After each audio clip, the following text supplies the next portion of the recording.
This is Optimal Health Daily, episode 2329. Does muscle soreness mean muscle growth? Part 1, by Finn of MuscleEvo.net. And I'm Dr. Neil Malik, your host and narrator. Thank you so much for joining me once again.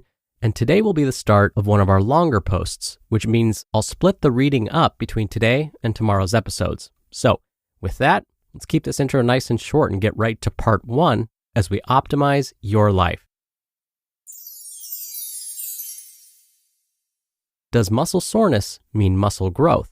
Part 1, by Finn of MuscleEvo.net. It's common for many people, especially when they're just starting out, to feel sore for a day or two after training. Even Arnold Schwarzenegger was feeling it soon after finishing his very first workout ever. In his book, Arnold, The Education of a Bodybuilder, he writes, quote, "The guys warned me that I'd be sore, but it didn't seem to be having any effect. I thought I must be beyond that. The next morning, I couldn't even lift my arm to comb my hair. Each time I tried, pain shot through every muscle in my shoulder and arm. I couldn't hold the comb. I tried to drink coffee and spilled it all over the table. I was helpless." End quote. Most people think that sore muscles after a workout are a sign that you've stimulated growth and that more soreness equals faster results. But are the two really linked? Is muscle soreness a sign that you've had a good workout? Can you still build muscle without feeling sore? What causes delayed onset muscle soreness? Well, it has nothing to do with lactic acid or lactate. In fact, most of the lactate is gone from your muscles soon after exercise. A tough workout, or even just a single exercise that you haven't done before, leads to a bout of inflammation, the same defense mechanism that causes swelling and pain if you, say, cut your finger. Inflammation is the way that your body handles an injury, and as part of the repair and recovery process, your body ramps up the production of immune cells. These cells then produce substances that make certain nerve endings in your body more sensitive. When you move, these nerves send signals to the brain, which then creates the perception of soreness. In fact, pain appears to be an output constructed by the brain, as opposed to an input to the brain, as we once believed.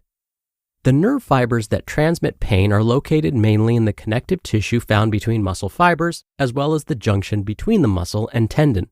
In other words, the source of the pain appears to be the connective tissue that helps to bind muscle fibers together, rather than the actual muscle fibers themselves. Does muscle damage mean muscle growth? It's often said that muscle growth is the result of muscle damage. According to one trainer, quote, "Building new muscle is all about damaging the fibers that you start with. It's your body's response to the muscle damage you inflict during a workout that leads to muscle growth." End quote. So blitz and bomb your muscles with lots of sets, and you'll create an apocalyptic level of damage. The more damage you create, the better.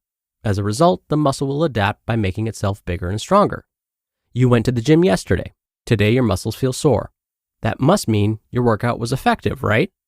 Not necessarily. Bombing your muscles into submission seems like a highly effective way to train for hypertrophy, mainly because it leaves you feeling sore the next day. It feels like it's working. For many lifters, post-workout soreness and discomfort is a source of pride. No pain, no gain, and all that. The more discomfort you're in while walking down the stairs, the better.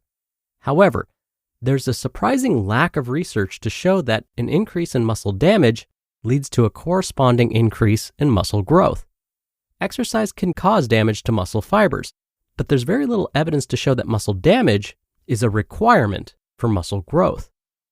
Comparing high versus low soreness strength training programs.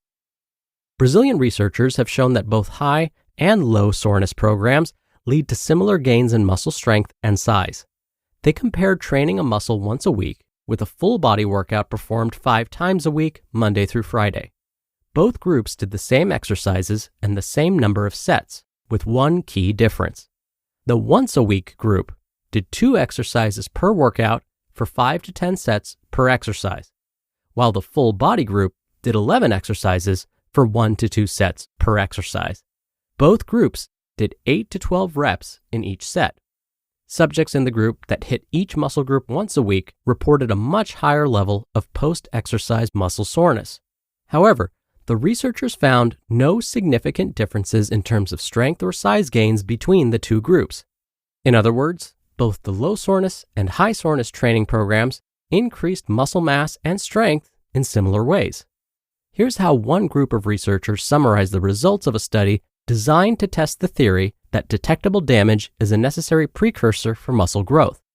Quote, one group of participants experienced an initial bout of damaging exercise, and the other had no detrimental symptoms of damage. Despite the different initial conditions, both groups experienced the same net increase in muscle size and strength.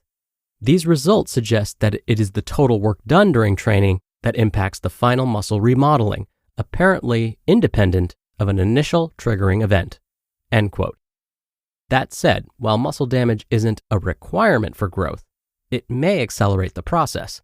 It's also possible that muscle damage may become a much more important stimulus for growth the longer you've been training.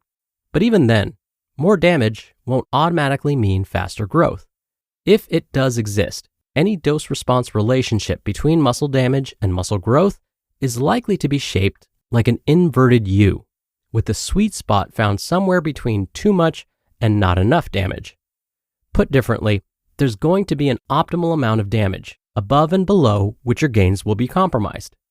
This sweet spot may very well be a moving target and will shift around depending on a number of factors, including how frequently you're working each muscle group, your training volume, as well as the exercises you're doing. Why do muscles get sore? Hear that on tomorrow's episode. You just listened to part 1 of the post titled, Does Muscle Soreness Mean Muscle Growth? By Christian Finn of MuscleEvo.net. Business owners know that hiring the right people can be a real challenge. Make it easier with Indeed. Indeed is the hiring platform helping over 3 million businesses do it all.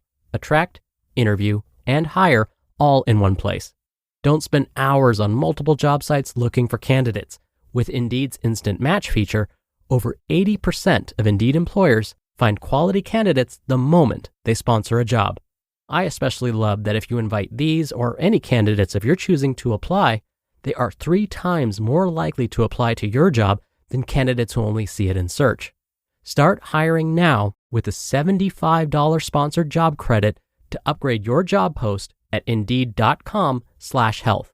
Offer good for a limited time. Claim your $75 credit now at Indeed.com/health.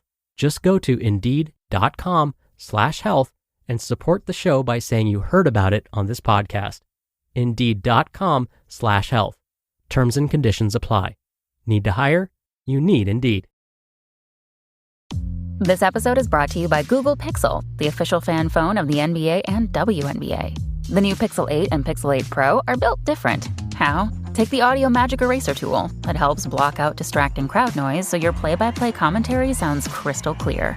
The only phone engineered by Google brings out the audio you care about so your videos sound as crisp as they look. Learn more at googlestore.com/pixelnba. Audio Magic Eraser requires Google Photos app. May not work on all audio elements.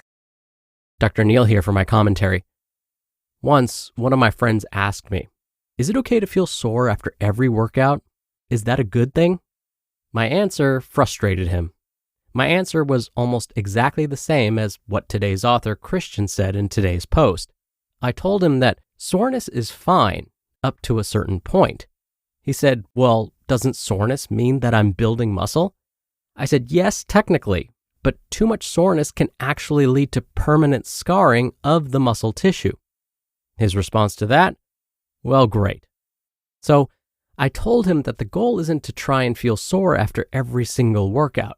Instead, work out consistently, but switch up which muscles you work. Now, before I get too far into this topic, let me stop right there. Otherwise, this will turn into a very long commentary. So, for now, that'll do it for today. Thank you so much for being a follower or subscriber of the show. I hope you have a great rest of your day. And of course, I'll see you back here tomorrow where we'll finish up this post and where your optimal life awaits.